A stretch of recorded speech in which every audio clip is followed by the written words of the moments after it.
This is how we party.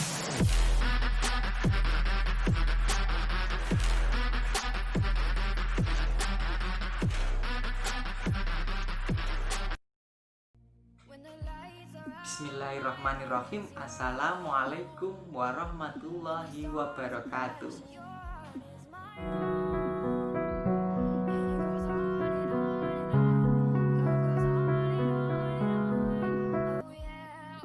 Jumpa lagi dengan saya Muhammad Anwar Rifai di channel saya.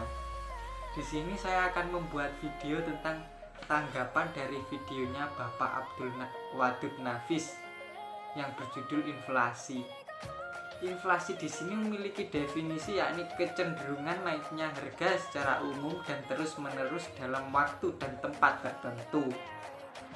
Selanjutnya adalah macam-macam inflasi. Berdasarkan sifat, berdasarkan penyebab dari inflasi, dan berdasarkan asal dari inflasi.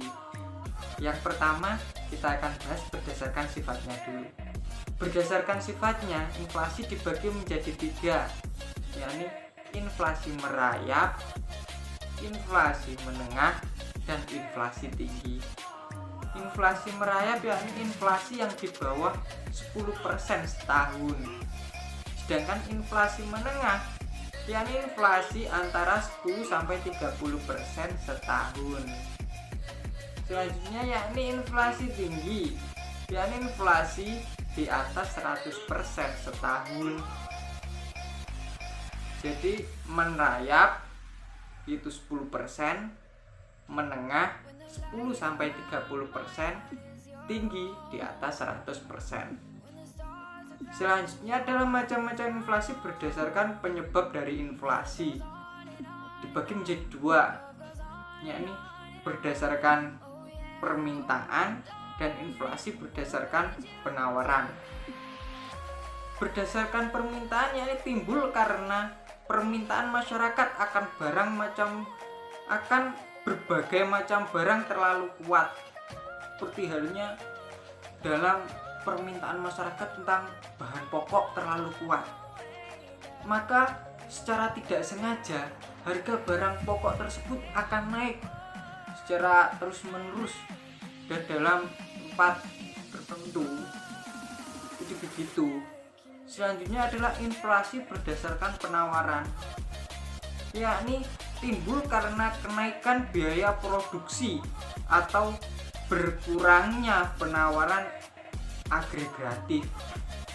Seperti halnya biaya produksi kedelai yang mahal, maka menimbulkan inflasi terhadap harga tempe itu. Karena harga bahan produksinya mahal, jadi harga tempe pun mengalami inflasi. Dan selanjutnya adalah macam-macam inflasi berdasarkan asal dari inflasi. Dibagi menjadi 2 juga, yakni inflasi dari dalam negeri dan inflasi dari luar negeri. Selanjutnya adalah sebab-sebab inflasi. Sebab-sebab inflasi di sini ada 3, yakni inflasi permintaan, inflasi penawaran, dan inflasi campuran. Inflasi permintaan yakni inflasi yang disebabkan permintaan barang berlebihan. Seperti yang saya jelaskan tadi, jika permintaannya itu melambung tinggi secara berlebihan, maka otomatis harga suatu barang tersebut akan naik dan mengalami inflasi secara berkala. Selanjutnya adalah inflasi penawaran, yakni disebabkan oleh penurunan penawaran total sebagai akibat dari kenaikan biaya produksi. Tadi sudah saya sebutkan juga. Jadi kalau biaya produksinya mahal, maka harga jualnya juga akan mahal, maka permintaannya akan menurun dan penawarannya akan menurun. Selanjutnya adalah inflasi campuran. Inflasi campuran yakni inflasi yang mengandung unsur permintaan dan penawaran. Seperti halnya kelangkaan suatu barang, maka di situ penawarannya turun, permintaannya naik, maka terjadilah inflasi campuran. Selanjutnya adalah pembagian inflasi dalam ekonomi Islam. Dibagi menjadi dua, yakni natural inflasi dan human error inflation. Natural inflasi diakibatkan oleh sebab-sebab alamiah yang tidak mampu dikendalikan orang, seperti halnya bencana alam, musibah, dan lain-lain.